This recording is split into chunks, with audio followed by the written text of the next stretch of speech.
Cursive writing is a style of hand writing जिसके अंदर letters जो कनेक्ट होते हैं वो एक फ्लो या कंटिन्यूअस मैनर में होते हैं और इसको हम रनिंग राइटिंग भी कहते हैं। लेकिन मैं आपसे कर्सिव राइटिंग की बात क्यों कर रही हूं? डिजिटल जमाने के अंदर बहुत सारे लोग डिबेट कर रहे हैं कि जब बच्चों को केवल टाइपिंग करनी है या टेक्नोलॉजी के ऊपर पढ़ना है और अपने चारों तरफ भी प्रिंट रिच एनवायरनमेंट दिखाई दे रहा है तो कर्सिव राइटिंग की क्या जरूरत रह गई है। वहीं पर इसका एडवांटेज कहने वाले लोग ये कहते हैं कि इससे फाइन मोटर स्किल्स और अन्य बहुत सारी चीजें बड़ी बच्चों की डेवलप होती हैं। राइट, जब हम कर्सिव राइटिंग की बात कर रहे हैं तो 2-3 सवाल और आते हैं कि क्या राइट एज है, कैपिटल बच्चों को कब से मतलब पहले कैपिटल सिखाएं या स्मॉल सिखाएं। जय हिंद, मैं सपना अग्रवाल फ्रॉम आईबेक वंडर। तो देखिए, आज अपने इस वीडियो के अंदर ना हम डिटेल में ये जानेंगे what is cursive writing, is it good और बैड, क्या एज करेक्ट है बच्चों को सीखने के लिए, सिखाना चाहिए या बिल्कुल नहीं सिखाना चाहिए, और सिखाना चाहिए तो क्या सही तरीके हैं। तो आप मेरे वीडियो को लाइक करें और चैनल अगर अब तक सब्सक्राइब ना किया हो तो सब्सक्राइब जरूर कर लें, बेल बटन दबा लें, क्योंकि जब आप इसको सब्सक्राइब करते हैं और लोगों के साथ शेयर करते हैं तो मुझे एक एनकरेजमेंट मिलता है कि मैं आपके लिए और अच्छे कंटेंट पर बहुत रिसर्च करके वीडियोस लाती रहूं। तो देखिए, जब हम ये बात कर रहे हैं कि कर्सिव राइटिंग होनी चाहिए या नहीं होनी चाहिए या एज ऑफ टैबलेट्स या एडटेक के अंदर क्या हो, तो सबसे पहले जैसे वादा किया ना, पहले एडवांटेजेस और डिसएडवांटेजेस समझ लेते हैं कर्सिव राइटिंग की, फिर एक एक करके जो मैंने सारे टॉपिक्स बोले उनके ऊपर बात करेंगे। तो 3 एडवांटेजेस तो मोटे मोटे हैं कर्सिव राइटिंग के। क्या? इससे फाइन मोटर स्किल इंप्रूव होती है। फाइन मोटर स्किल कैसे कि बच्चा जब ग्रिप करता है और हैंड आई कोऑर्डिनेशन को लेकर जब वो लिखना स्टार्ट करता है तो फाइन मोटर स्किल डेवलप होती है। बच्चा जब लगातार लिख रहा है और एक फ्लो में जा रहा है तो जैसे गाने के रिदम से या किसी चीज से कोई चीज याद रहती है ना, तो इससे भी मेमोरी रिटेंशन बढ़ता है। और तीसरी चीज, बच्चों का एक यूनिक राइटिंग स्टाइल या एक यूनिक हैंड राइटिंग क्रिएट होती है। तो ये तो हुई एडवांटेजेस की बात, लेकिन डिसएडवांटेजेस भी हैं। क्या है?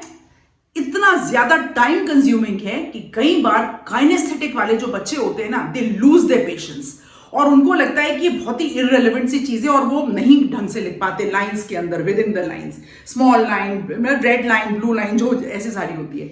दूसरा, cursive writing it lacks consistency. अब कंसिस्टेंसी का मतलब क्या हुआ कि कुछ लोग जैसे अल्फाबेट W है, अल्फाबेट T है, अल्फाबेट P है, इसको अलग अलग ढंग से स्टार्ट और क्लोज करते हैं, तो कंसिस्टेंसी नहीं है कि कौन सा पैटर्न सही है। कई बार कैलीग्राफिक पैटर्न, वर्ड आर्ट या फॉन्ट्स भी इसको ओवर पावर कर रहे हैं। और तीसरी बड़ी इंपॉर्टेंट चीज है कि जिन स्टूडेंट्स को लर्निंग डिफिकल्टीज हैं उनके लिए कर्सिव राइटिंग और फाइन मोटर डिफिकल्टीज काफी ज्यादा ऑलरेडी हैं, तो कर्सिव राइटिंग अपने आप में एक बहुत बड़ा चैलेंज है। तो एडवांटेजेस और डिसएडवांटेज हमने डिस्कस किए। अब बेसिकली क्या होता है, बात करते हैं कि ना, अगर कर्सिव राइटिंग सिखा ही रहे हैं या कर्सिव राइटिंग को रोकिए थोड़ी देर, बच्चे को राइटिंग स्किल अगर सिखा रहे हैं, right, standing lines, sleeping lines, curves, bends, ये सारी चीज अगर बच्चों को सिखा रहे हैं तो हर एक बच्चे की अपनी अपनी इंडिविजुअल डेवलपमेंटल रेडीनेस माइलस्टोन्स हैं। यहां पर 7 या 8 साल की उम्र में अगर आप कर्सिव राइटिंग इंट्रोड्यूस करें, माने आइडियली हायर केजी के अंदर आप कर्सिव राइटिंग इंट्रोड्यूस करें, चौंक गए ना, क्योंकि बहुत सारे लोग कर्सिव राइटिंग नर्सरी या लोअर केजी से, जब बच्चे की एफएमएस या ग्रिप ही नहीं बनी, पेंसिल ग्रिप ही नहीं बनी, आप मेरा दूसरा वीडियो जाकर देखिएगा जो मैंने हैंड राइटिंग के ऊपर बात करी है, ट्राइपॉड के ऊपर बात करी है, तो कैसे हम बच्चे को कर्व्स के मूवमेंट्स पर ला सकते हैं, जरा सोच के तो देखिए। यहां पर बच्चा अपने चारों ओर प्रिंट रिच देख रहा है। जो डिबेट का सवाल है, कैपिटल या स्मॉल, आ रही है उसके ऊपर, तो बेसिकली कर्सिव लेटर्स के लिए बच्चे का ये ग्रिप होनी बहुत जरूरी है। फिर हर बच्चे के अपने स्टाइल ऑफ राइटिंग है। कुछ लोगों को पहले, अब जब हम प्रिंट रिच की बात करें, कुछ बच्चे रीडिंग पहले स्टार्ट करते हैं, LSRW, listening, speaking, reading, writing, जिसमें मैंने थिंकिंग भी जोड़ दिया। तो कुछ बच्चे रीडिंग पहले स्टार्ट करते हैं, एक्सप्रेसिव होते हैं कुछ बच्चे, और कुछ बच्चे अपनी राइटिंग स्किल पर धीरे धीरे आते हैं, तो पहले उनको आई हैंड कोऑर्डिनेशन वाली एक्टिविटीज सिखानी पड़ती हैं। तो आइडियली बच्चों को कैपिटल लेटर पहले सिखाना चाहिए। रुकिए, दूसरी भी चीज बताऊंगी अभी कैपिटल लेटर सिखाने से क्या होगा बेसिकली, क्योंकि उसके अंदर लाइंस स्ट्रक्चर्स बहुत सिंप्लीफाइड हैं। मैं कर्सिव की बात नहीं कर रही हूं, मैं नॉर्मल राइटिंग की बात कर रही हूं अभी।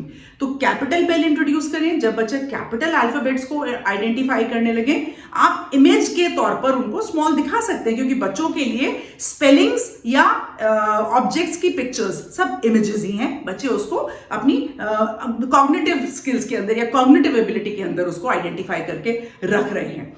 कैपिटल लेटर इसलिए कि बच्चों को हम उनका नाम लिखना पहले सिखाते हैं, तो प्रॉपर नाउन के हिसाब से कैपिटल लेटर पहले आएगा, तो कैपिटल बच्चा आराम से सीख लेता है। हाँ, ज्यादातर चीजें बाकी बच्चे रीडिंग के हिसाब से स्मॉल लेटर्स में ही पढ़ेंगे, राइट। अब अलग अलग कंट्रीज के अलग अलग कॉन्टेक्स्ट हैं और उसी के हिसाब से वहां पे क्या रिक्वायरमेंट है उसके हिसाब से होना चाहिए, और ये सारी चीजें उस देश के उस जगह के लोगों को तय करना चाहिए। क्योंकि मॉन्टेसरी मेथड है, क्योंकि किसी और ने कह दिया, इसलिए हम अपने आप फॉलो करें, नॉट नेसेसरीली। एक और चीज आती है, मैं जब आपसे ये बात कर ही रही हूं, तो स्टिक लेटर अप्रोच और रेगुलर अल्फाबेट्स। देखिए, फिर से वही बात आएगी कि आप जो भी कराएं बच्चों के हिसाब से कराएं, लेकिन जब हम हमारे देश ये स्टिक लेटर अप्रोच आएगा यूरोपियन कंट्रीज के अंदर, जहां पर बच्चों को दो चीजें पहले सिखाई जा रही है, दैट इज लिटरेसी और न्यूमरेसी।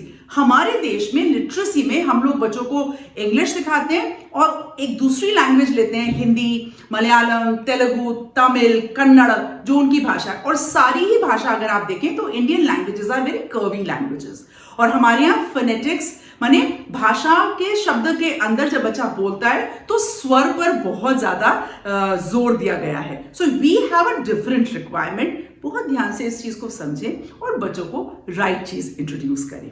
तो जैसा कि मैंने कहा कि वन साइज फिट्स ऑल नहीं होता कर्सिव राइटिंग के अंदर। बच्चों को अधिकार है अब उसके इंडिविजुअल राइटिंग स्टाइल के ऊपर कि वो कैसे डेवलप कर रहा है, उसको आइडेंटिफाई करें। डोंट फोर्स, क्योंकि हम जब बच्चे को फोर्स करते हैं तो रिग्रेशन बहुत ज्यादा होता है और बच्चे उस चीज से बिल्कुल हट जाते हैं। मुझे अपने बचपन की जो बात याद है, तो कर्सिव राइटिंग लिखने में बड़ा एक फ्लो, एक रिदम मुझे मिला करता था और मैं उसको बड़े फ्लोई तरीके से लिखती थी। वहीं जब मेरे बच्चे हुए और मैंने उनको कर्सिव राइटिंग सिखानी शुरू करी, तो मुझे अच्छे से याद है कि मेरे बच्चे बहुत नाइसली, नीटली, प्रिंट रिच वाली अल्फाबेट्स को बड़े अच्छे लिख पाते थे। पर जब कर्सिव की बात आती थी तो they were not very comfortable. In fact both of them were not comfortable. हो सकता है छोटे वाले ने बड़े को देखकर ये अडैप्ट किया।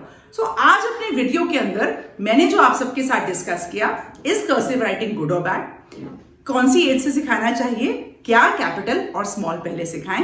आई एम श्योर मेरे वीडियो के अंदर आपको बहुत डीप इंसाइट्स मिली और बहुत हेल्पफुल रहा होगा। मैं हमेशा कहती हूं that everybody has a right to say I big wonder.